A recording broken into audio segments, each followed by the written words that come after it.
My ancestors moved to Anderson in 1877. My father, William States Lee, we called him Bill, was the grandson of W.S., the person who was inducted into the Hall of Fame recently. I remember on that picture, he had a cane, and every time I would run away from him, because I was about 2.5 or 3 years old in that picture, he would take this cane and pull me by the neck, and my grandmother was so happy because she was worried that I would run away from Mr. Lee. So we had some great times. My grandmother, we called her Mamie Lee, the honoree tonight. We called him Daddy Man. My father continued W.S.'s legacy, assisting Duke Power Company in building a series of dams along the Catawba River that created a series of lakes for the purpose of electrification. You enjoyed that from a recreational standpoint growing up? I did. My father at the time was the chief engineer of Duke Power Company. I remember growing up in the summertime on the shores of what would eventually be Lake Norman, just a few miles north of Charlotte, North Carolina. And he and his friends built the first dock on Lake Norman on dry land. And he would tell the story of how his grandfather had envisioned this chain of electrical plants and dams and lakes tumbling out of the mountains of North Carolina, going down into this part of the country, Anderson, and then on to the sea and electrifying the, at that time, fairly impoverished post-Civil War population of the upcountry. It was told about W.S. Lee, who obviously had become a renowned hydroelectric engineer around the country, I believe. And up in Canada, they had a hydro station that was brand new and it wasn't running quite right. They said, well, who can we call to help figure this out? Somebody suggested they get Lee up there. So they called Lee. Lee and his entourage went up to wherever it was in Quebec to this hydro station, and he walks around the hydro plant. He's looking things over pretty carefully, and the turbines are huge. They're from me to the wall over there, and the bolts that hold them to the floor are like this big around. Lee asked the guy that had asked him to come up there, he says, do you have a hammer? And he said, well, yeah, we have hammers. And he said, well, I need a big one. He says, like a sledgehammer? And he says, yeah, the biggest you got. And he whacks on this bolt as hard as he can, 2 or 3 good licks, and the whole generator just shudders and evidently seated. And he said, tighten that nut up on the top of that bolt. And they did. He said, all right, fire it up. So they cranked up the hydro plant. Thing ran like a top. He said, well, Mr. Lee, I'm sure you'll send us a bill for your services. He says, oh yeah, I'll do that when I get back to Charlotte. So when he got back to Charlotte, he sent him an invoice for $1,000. The folks at the Canadian Power Company said, well, that was worth it, but would you mind itemizing your $1,000 bill? And he wrote back with an itemization of his $1,000 charge, and it said, striking bolt with hammer, $5. Knowing which bolt to strike, $995.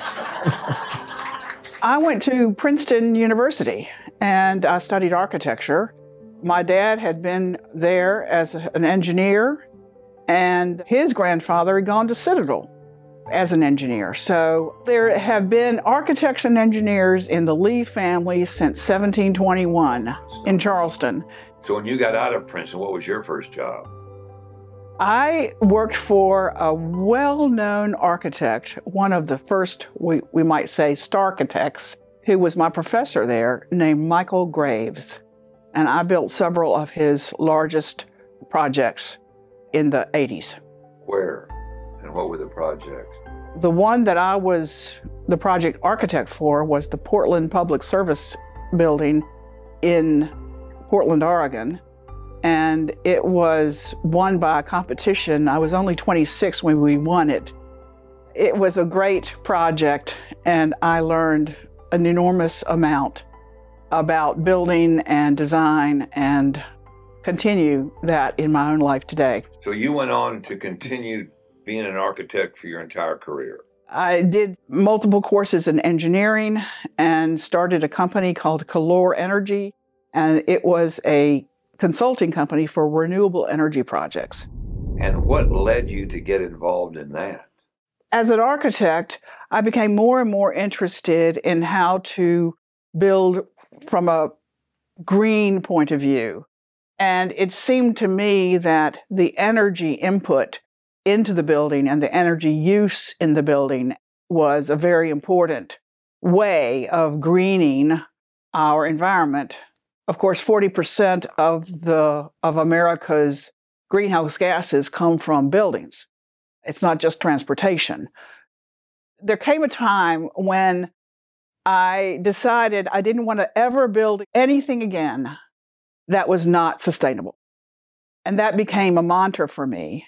In the same way that my father and his grandfather, the man whom we are speaking about today, felt very passionately that the engineering work that they did in service to the people of the communities that they were serving, not just for their own aggrandizement of financial success.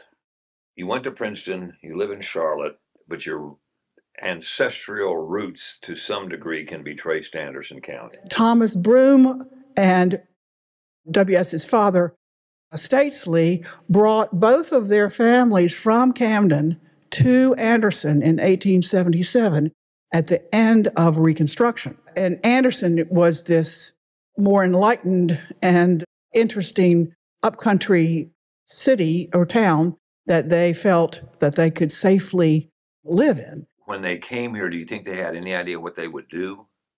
Yes. The uncle of W.S. Lee was Tom Lee, and he had been educated in the 1850s at Citadel as an engineer. And he was an engineer for the Confederate Army. And post-Civil War, Tom was an active engineer for the railroad companies and for mill owners and for various others. And he taught W.S., his young nephew, to survey. Together, they came to Anderson, and Tom Lee started a small engineering company. Okay. At that time, engineering was all about earthworks, how to move large quantities of earth to do various projects like build a railroad or build a mill or drain a swamp or build the defenses on the coast of South Carolina during the Spanish-American War, which is one thing that W.S. did later in his life. And also, there was always a quote-unquote engineer needed whenever you found a community buying a steam engine. There had to be somebody who understood how this steam engine worked, whether it was a train steam engine or an electrical steam engine for producing some kind of other powered work, or running mills, the mill operation that had slowly but then quickly adopting steam engines to run the looms. So you needed an engineer. You always needed an engineer, and today it's the same thing. We need our engineers. And then W.S. Lee, at that point, worked for Mr. Whitner. Correct. Tell our audience who Mr. Whitner was. Mr. Whitner was the great hero of Anderson, South Carolina, and I would say that he was the one primarily responsible for electrifying the city and being in touch with Mr. Westinghouse and Mr. Tesla and arranging for the AC units that were originally installed here and electrified the first 75 incandescent light bulbs. Because the power was generated at Portman Shoals down on the Savannah River. Yes. And they had to bring that power overland Yes. to Anderson. Mm-hmm. And Whitner and W.S. Lee were some of those that made that happen. That's right. And W.S. had only recently graduated as an engineer from the Citadel himself in the 1890s. And he was the young guy that assisted Mr. Whitner with all this. And one of the challenges during that period of time, technologically, was how to hook up more than one power plant. This had not been successfully done yet. This was basically not only for residential, but for mills too. It wasn't really for residential yet because people were so afraid of electricity. Prior to the electricity, the mills were run perhaps by a steam engine that was hooked up to a water mill. Okay. So you had to be on rushing water. But if you had electricity, you could have your steam engine on your property running the looms, and you didn't have to be located on the river, where the land, of course, was much more expensive. As more and more companies realized, well, we want some electricity too, it was really a commercial enterprise. A wonderful person that I met, I don't know, a year or so ago, said, I'm working on an application. And he turned in his application for William States Lee, and it made it to the top. I was deep diving into research on an old electric train line that connected Anderson with the city of Belton, an abandoned relic of days gone by.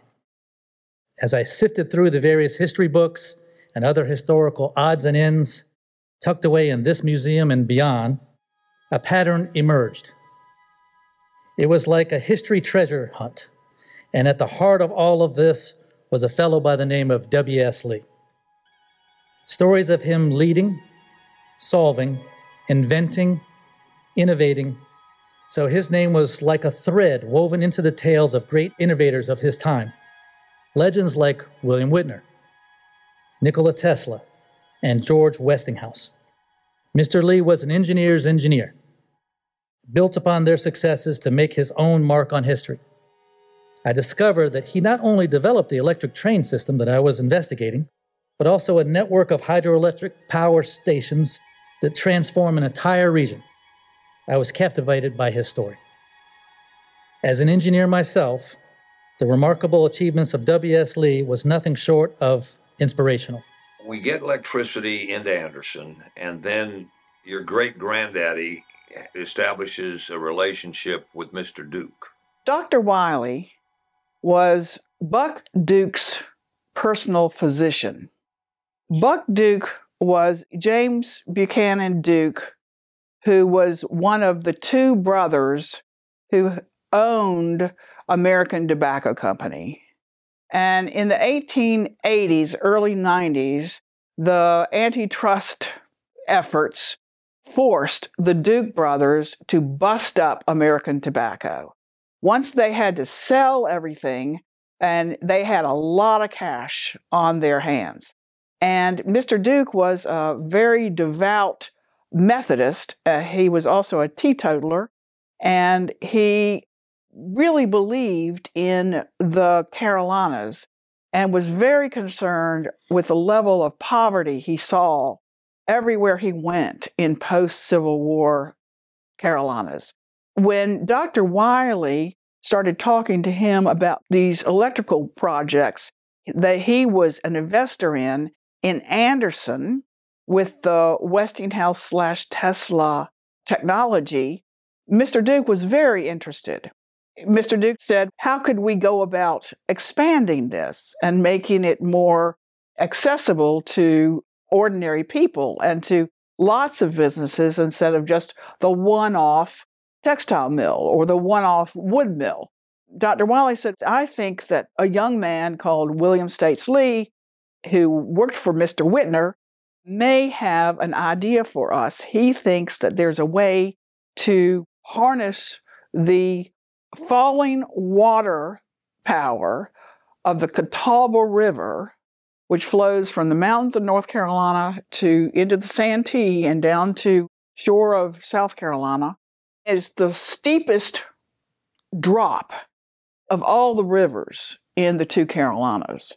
So you have the most force going downhill. Mr. Lee has this idea that if you put a necklace of lakes and dams with the lake behind it along the Catawba River and then link them up with an improved transmission system technology, which Mr. Lee had also designed and patented, called the Lee pin, then you could distribute electricity to the entire community, not just one mill or one business or whatever. There was a woman in Charlotte named Edna Hershinger. She wanted to join the country club, but she was Jewish. So they turned her down. And Mr. Lee went and said, if you turn her down, I'm going to resign. And so they changed her mind. And I remember Edna Hershinger. She was a very nice lady. I remember when I was a little boy. So she became the first Jewish member of the Charlotte Country Club. And I think that says something about the man's heart. But other than that, we don't know much about him. I never heard my grandmother talk about him or tell anything about what sort of person he was. It's kind of a mystery. The other mystery was about his name. My brother considered himself William States Lee III, and States considered himself the fourth, and his son States always considered himself the fifth, but actually he's the sixth. I mean, this is a long legacy of William States Lee's. Didn't start with Daddy Man's father. The name in the family tree is several generations back. The story is that he was a preacher also in Charleston. W.S. had already done all the drawings. He and his uncle, Tom Lee, had done the survey of the entire Catawba River basin, and they had figured out everything along the line that they would have to do in order to make the first in the chain of power plants. And so Lee rolled these up, all its calculations, all its financial estimates, and got on the train from Anderson to New York City, where he went into the Duke mansion on Fifth Avenue, where Mr. Duke was sitting in his study with his foot up on a cushion because he had gout. And Dr. Wiley was tending to this swollen foot when Mr. Lee walks in the door. And Mr. Lee presented it, he unrolled everything, and just like the rest of us techie Lee people got completely carried away in his explanation of how all this works. And after the presentation, Mr. Duke evidently asked many, many questions. But Duke turned to Dr. Wiley and asked Mr. Lee how much money he needed to get started. And Mr. Lee said about $100,000. He turned to Dr. Wiley and said, "Do you trust this young man?" And Dr. Wiley said, "Yes, I do." And Duke said, "Well, get your checkbook out and write a check for $50,000, and so will I." So the two of them wrote two checks for $50,000 each and gave it to Lee and said, "Okay, go start buying land and figure this out." And that was the beginning. And it ended up being Duke Power. Correct. Which we now know as Duke Energy. Correct. That it's not just in the Southeast anymore. That's right. It's all over the world. It's amazing, isn't it? So started right here in Anderson. As the family, briefly as we end, tell me your reaction to the fact of the Anderson County welcoming your great-grandfather to our Hall of Fame. I am so grateful and very humbled that Mr. Gardner and Ms. Childs, Beverly Childs, the director of the museum, and the board have decided to bestow this honor on our family. I am very, very touched and also quite proud to be a descendant of the Anderson ingenuity, and I am forever appreciative of this.